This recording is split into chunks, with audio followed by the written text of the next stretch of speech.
Let's make an explorative world through artworks. Huh? I said, let's make a fictional world. With what? Artworks! How? I'm glad you asked. You like playing games, right? Or watching movies? Have you ever wished you were in that world and not only explore everything that the characters have seen, but also explore beyond?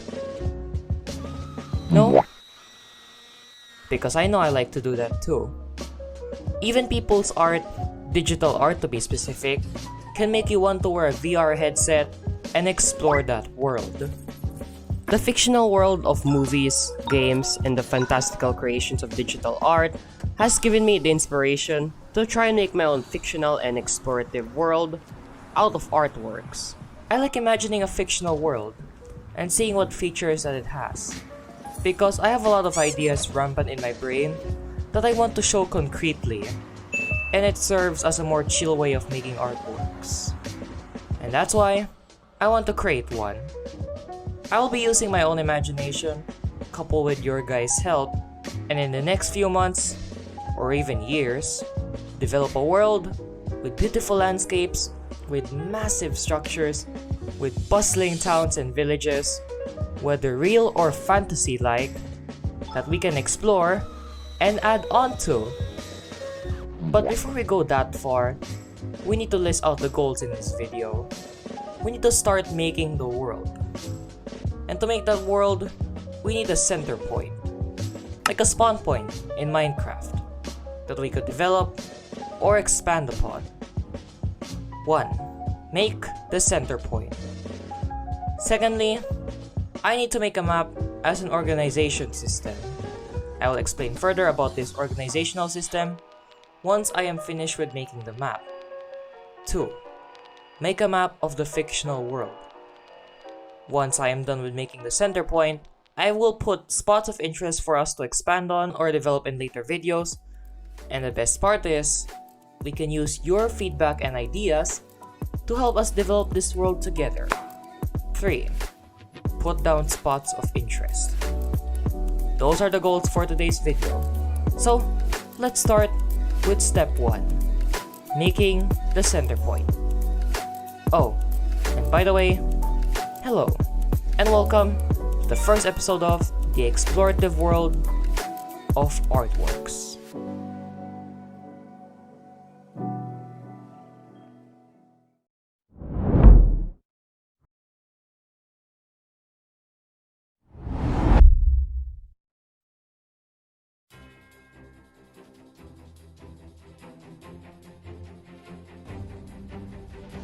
Now, one of the most important things when making an artwork is finding a reference that can help you picture what the artwork would look like. Since I am making a landscape art, I will be finding landscapes that are most suited to what I'm imagining right now. Mountainous and flat terrain in one sitting. And luckily, I found this magnificent piece of landscape photography. I'll be using this as my main reference for this center point. So, I started off by making the outlines, using my reference as a guide, and totally not copying it. Then I filled in the outlines with their suitable color. Next thing I did was detail the grass. I used a variety of brushes to help get that maximum hairy and spiky texture with some smooth areas. Let me just say, this was very time intensive and hard for my brain to process. So just to be safe, I also copied the detail layout of the reference. There were definitely some moments where I just haphazardly applied brush strokes just to see what it would look like. So far, so good. About the grass, since it's far away from the POV, the rough prickly texture would not be that apparent. Also, to make it more interesting and realistic, some areas of grass will have different variations of color, either because of sunlight or just because of color variation. Thankfully, after 20 minutes and a lot of brush strokes, I finally got an appealing ground. Then, I started to add the trees. Since these are far away, I am not putting as much detail into them. And why would I? They're not even the center point of this artwork. I started off by using the paint 2 brush, the grass and foliage brush, to shape those areas with trees.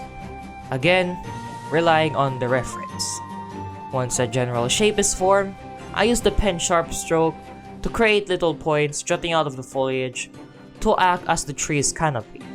Once those sections of trees are illustrated and detailed, I continued on with adding more areas of foliage using the paint 2 brush, and then finishing off with those pen sharp strokes. As you can see, I also added a little bit of color variations to the trees. It's just to prevent boring and plain looking vegetation. Now, the problem is, I copied the reference too much, so I replaced this cliff face with more forest. I also added more trees to the other end of the flat ground to create a clear boundary between the flatlands and the mountains. And speaking of the mountains... Ow! Rude! Anyways, I was thinking of putting flat grassland beyond this area, but seeing this line of forest just as a border and somehow not expanding further just look unnatural. So, let's go with forest. Now here's a cool thing you probably didn't know. The further a landscape is from the viewer, the landscape tends to slowly fade or incorporate itself into the sky. And let me explain why. Without turning into a nerd, objects further away from view tend to have a large gap of air molecules between them. Basically, a whole lot of atmosphere between you and that thing. These air molecules scatter the light radiated by the sun, with the shorter wavelength lights being scattered the most, especially blue light. Now objects close up don't look blue. That's because there are very few air molecules scattering light between you and that thing. But further away, the atmosphere stacks up, with tons of light scattering between you and that object. That's why the landscape further away looks blue. But what about violet light?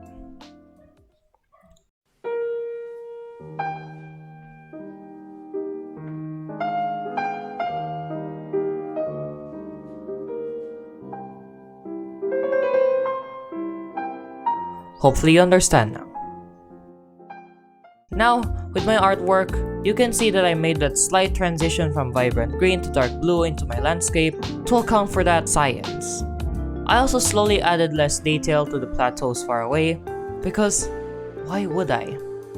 Then after adding the sky, I added some fog below the plateaus, because I want to emulate that atmosphere incorporation. And to finish off the artwork, I added some clouds. Not a lot. I think a sunny sky suits this artwork really well. Or it's probably just an excuse on my lack of confidence on cloud illustrating. Anyway, it's done. Or is it? The artwork looks good, but there are certain aspects that don't look right, especially with lighting. So, I gave it a revamp. Now this is some good thumbnail material.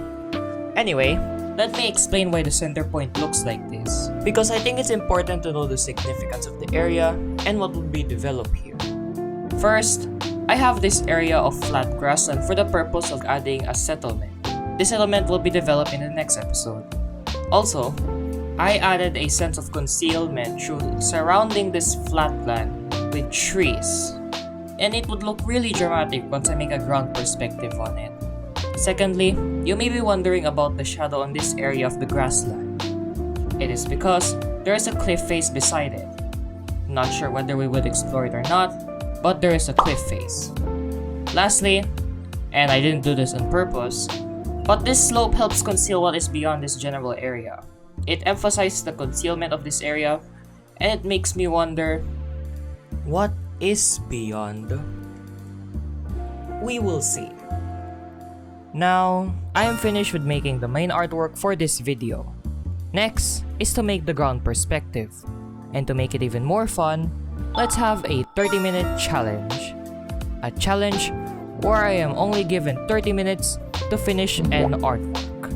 In this case, I will be trying to make a ground perspective of this center point. Like right around here. If I consider the artwork as finished, then it will be a part of our explorative world. But if not... So yes, my artwork is at stake. Anyway, enough stalling.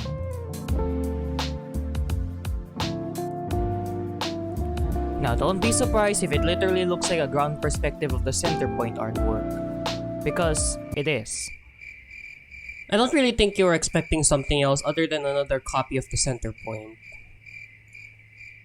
Anyway, enjoy this ground perspective time lapse.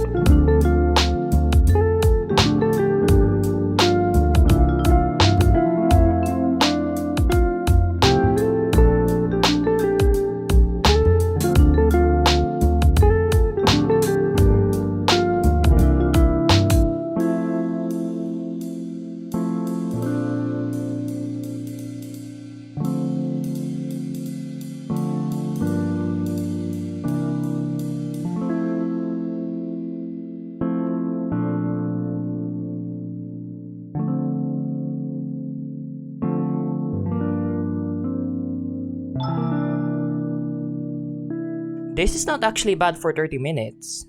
And if you don't believe me that it took 30 minutes, here. Look, I can even show you all the progress that I made within that time. See?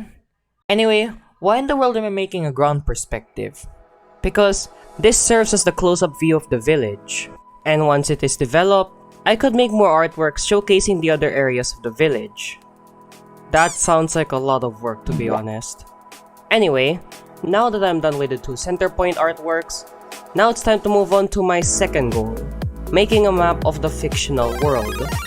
And if you did not forget, I wanted the style of the map to be more like in Civ, specifically this map style.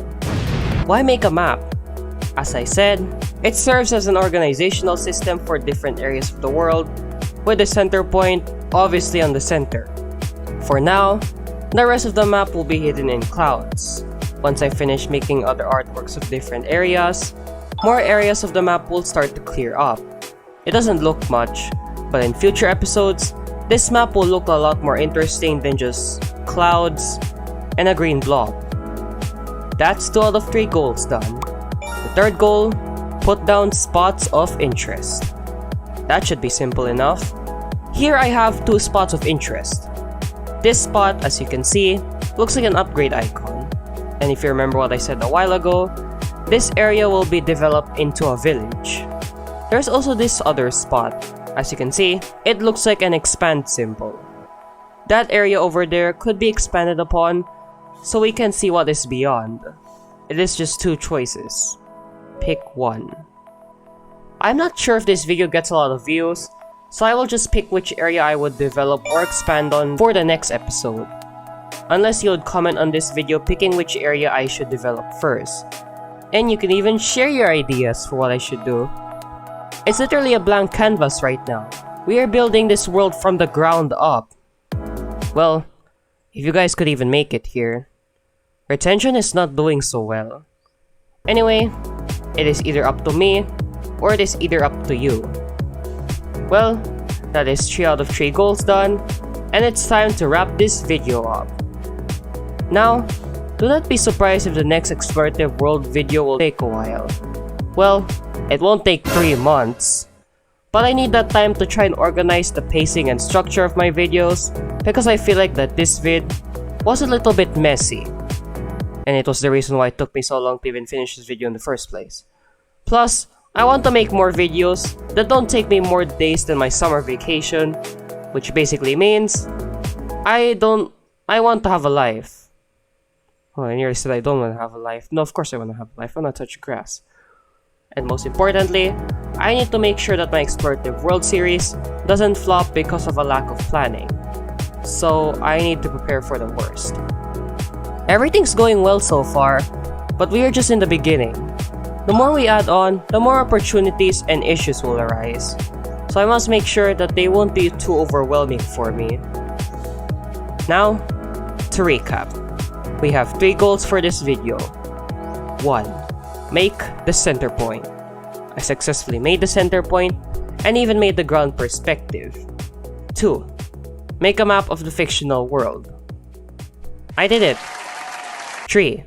Put down spots of interest. I put down 1 spot to develop and 1 to expand. Now it's either me or you to choose which to develop. That will be all for this video. Thank you so much for watching, and go and do what you're meant to be doing.